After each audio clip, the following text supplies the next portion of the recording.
Train the muscles, not the joints. So welcome back to Natural Gallant Bodybuilding. And today I'm going to talk to you a little bit about inspiration versus competition. And most of the people that are tuning into this channel are guys, and some women, of course. You know, women can get quite competitive too, okay? But this is really what changed training for me. What really made me enjoy working out more was when I went from the competition paradigm more to the inspiration paradigm. And what I mean by this is that when you're competing, and I'm not talking about just physical competition, I'm not talking about just showing up to a show and competing, but what I'm talking about is your daily reason why you train. When you're training because you want to be better than someone else, or you're comparing yourself constantly to some other ideal or somebody else that's doing better than you are in some way, it kind of makes your training miserable. And I look hideous, I look hideous, I look hideous, I look hideous. Oh, wait a second, it's not me, it's my brother, sorry, it's okay. I can't do it. I hate training. I hate this stuff. You know, it makes your experience of training not as fun as it could be, because what you're doing is you're always focusing on the negative when you go into the gym. You're focusing on what you should be or what ideal you should be meeting, instead of just paying attention to what's happening and finding some way to be in harmony with that relationship. All right. So I know this sounds all hokey and all that kind of shit, but the bottom line is that when you find a reason to be here and happy about what is going on here, you start to become more observant. You start to become more in tune with what's happening in your body and what's happening in your training, right? You become a better scientist, funny enough. You know, some people would say, oh, once you become a spiritual flake, you become out of touch with reality. But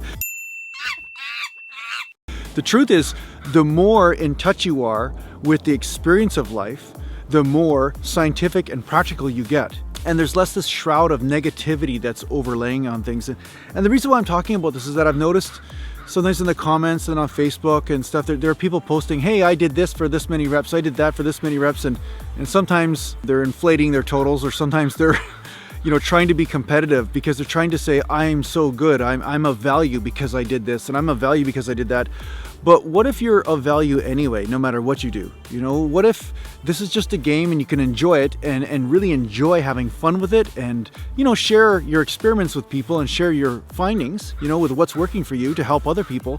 But at the same time, it's not coming from a competitive paradigm. It's not coming from a place of I'm better than you, or I'm as good as, or I deserve to be loved somehow. You know what I'm saying? Because I've accomplished something. So I see a lot of guys in the gym that are really young, and it's funny, because when I started training, it was like that for me too. I was trying to be a master of something, or I was trying to conquer, public opinion of me. I was trying to say, okay, look at me, I did this, so that proves that I'm of value and everybody should look at me in a certain way. But at some point, you start to get very tired of that paradigm. You start to realize how much of a prison it really is, because all you're doing is pleasing other people, but you're not necessarily pleasing yourself. At first, pleasing other people is pleasing you a little bit, but at some point you start to say, well, geez, pleasing other people is actually just making me miserable. So, now what? Now what do I do, right?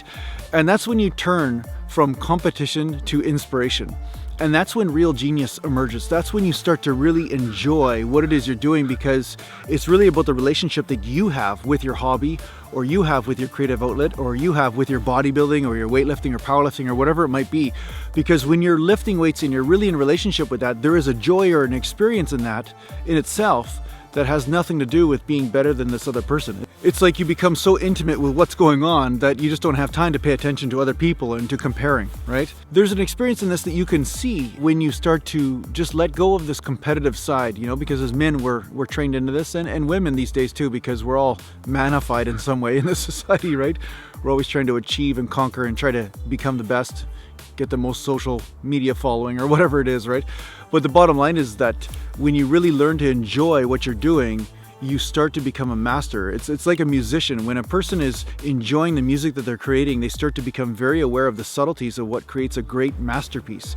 And it's the same thing with your training, same thing with your workouts, same thing with your range of motion, your rep ranges, your nutrition, your diet, everything, right? So try to just apply this a little bit. When you notice that you're comparing to somebody else and you're trying to be like them or better than them or something like that, just try to let go of your attention on that just for a moment and just be here with what's happening with you and find a way to enjoy that. And I think you'll get a lot more out of your training from that instead of this social media comparing thing that's going on, right?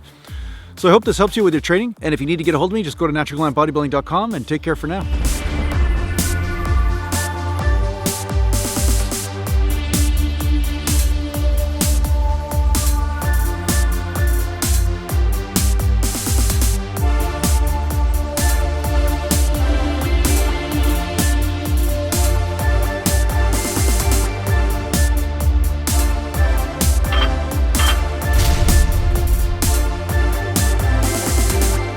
There you go. Train the muscles, not the joints. Guaranteed to make your back bigger.